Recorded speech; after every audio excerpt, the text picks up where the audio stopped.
Hello, so my presentation will be on employee monitoring in the workplace. And I find this picture kind of funny because although the picture doesn't have a camera or anything, you still kind of get the feeling like you're being watched. So, yes, okay. So this presentation will present a global social and ethical analysis of employee monitoring in the workplace. So basically how employee monitoring varies in other countries, how it impacts employees on a social and psychological level, and it will also determine whether it's really ethical to monitor employees or not. So a little background, employee monitoring has been increasingly prevalent, um, and a study that kind of shows this is a Gartner study in 2018, which showed that out of 239 large corporations, 50% of them implemented non-traditional monitoring techniques, which includes the monitoring of email, social media, and location. So 50% of these large corporations use those kind of techniques from just 30% in 2015. So that kind of shows how employee monitoring has been used more and more and how it's more normalized in businesses. And this is due to technological advancements and specifically employee monitoring software. And a lot of employers use employee monitoring software, and this tracks like your email, your internet use, so whether you're on non-work sites, your phone calls, it would monitor your screen, your keystroke logging, location tracking, and biometric data.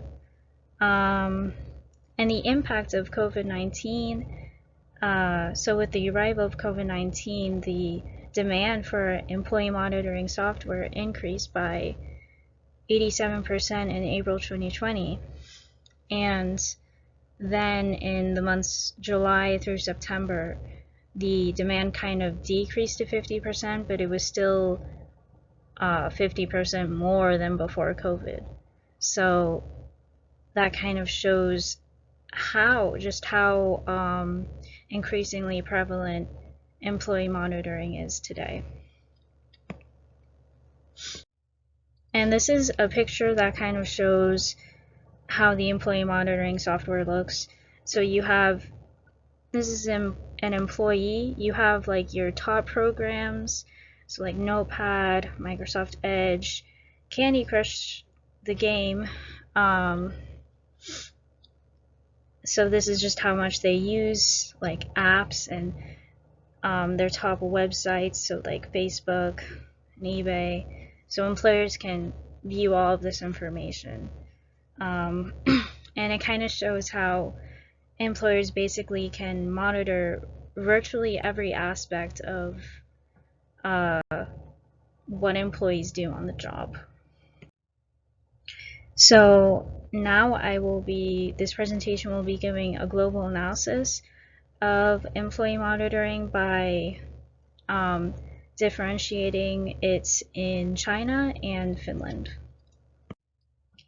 So China is infamous for controlling its citizens, and their social media use and internet use have been like monitored for years now, and more resources have been allocated into doing so.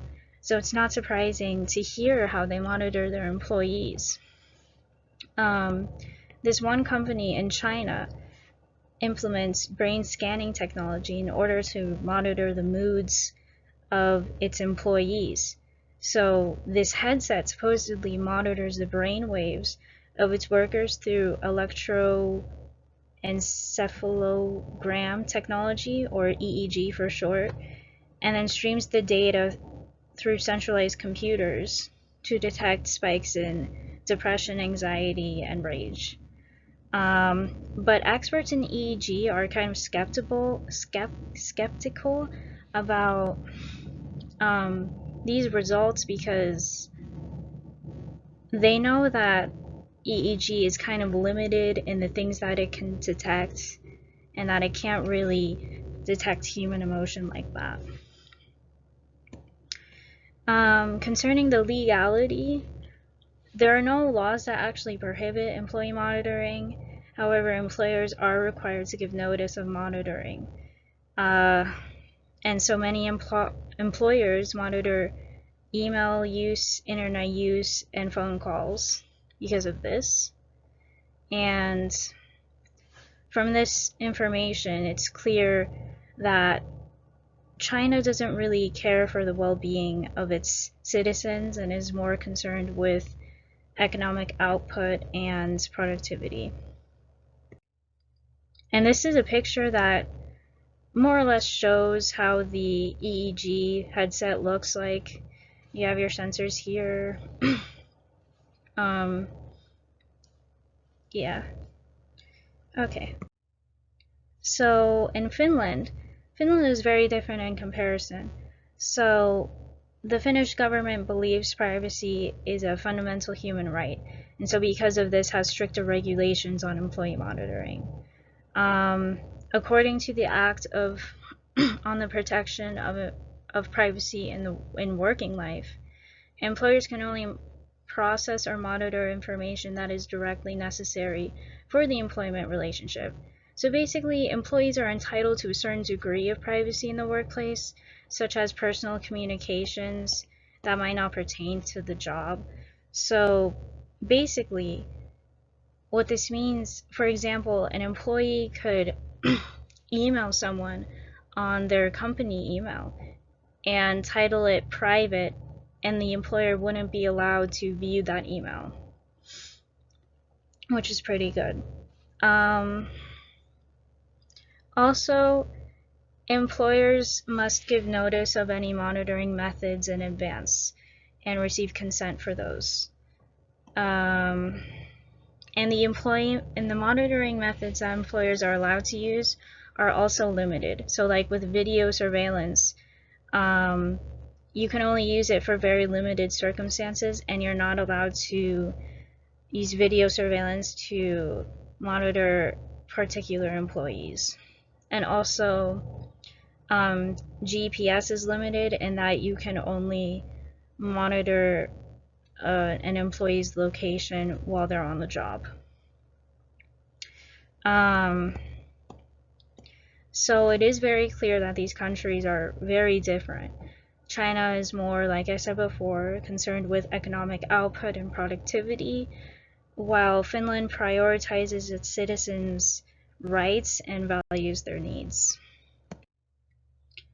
Right, so now I will be examine the impact that employee monitoring has on the workers themselves.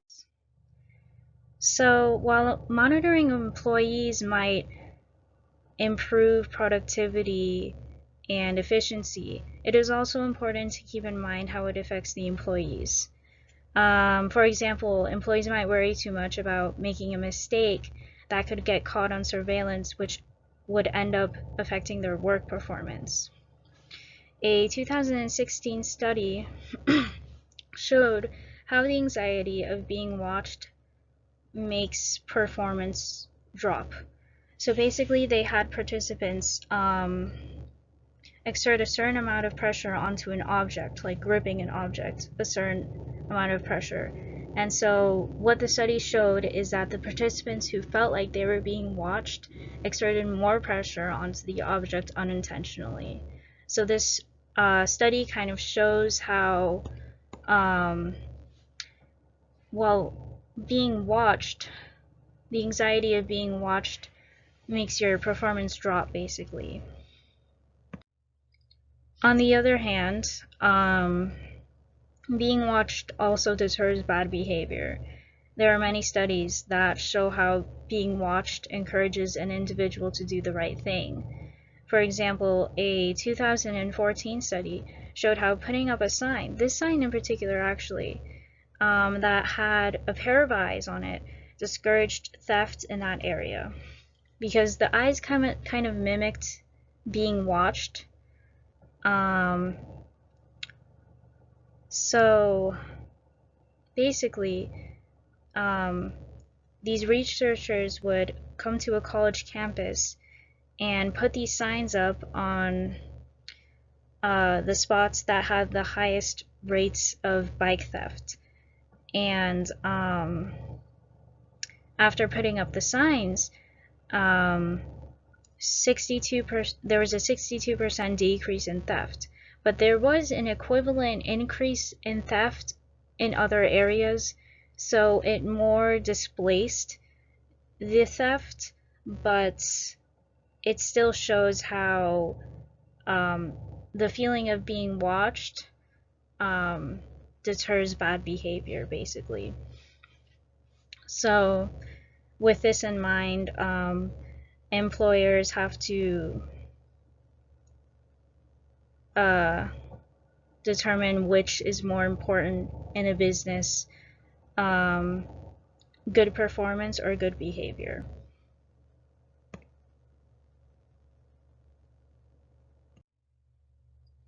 So now we will determine if ultimately employee monitoring is ethical or not.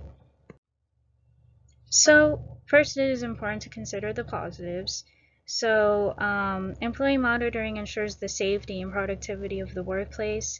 It helps to reduce criminal acts such as sexual assault or harassment, violence and theft. It deters bad behavior, as we previously talked about, improves efficiency, and increases profits. Some negatives are that being monitored could be considered an invasion of privacy. It gives employees the impressions that their employers do not trust them. It might make work performance worse due to the anxiety of being watched, as we talked about before, and any method of monitoring is only useful after being scrutinized, which requires money and time.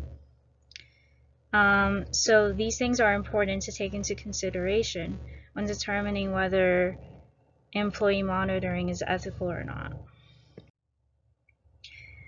Through use of the utilitarianism ethical approach, one could come to the conclusion that the monitoring of employees is ethical because it achieves the greatest good for the greatest amount of people.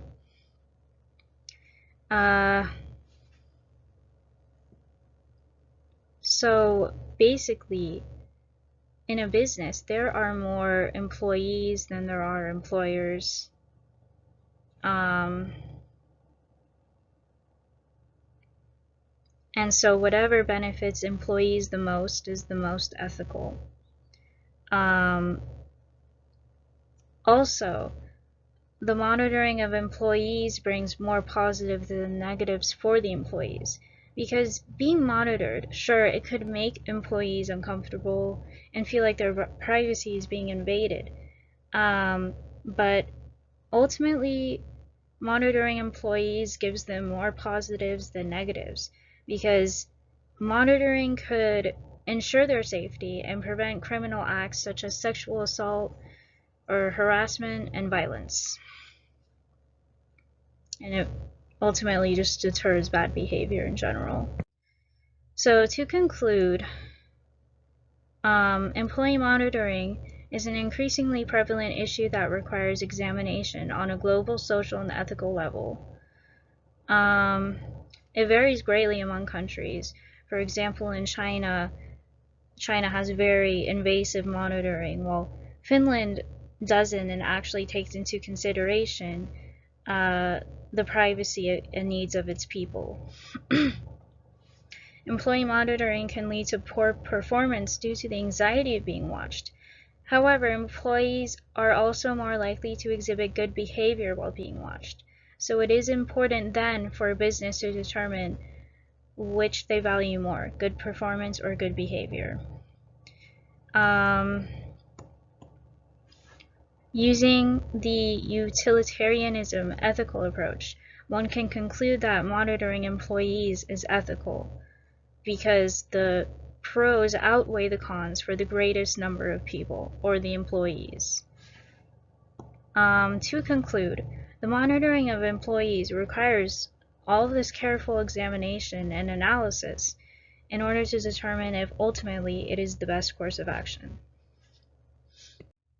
And here are my references. Credits. Thank you for listening.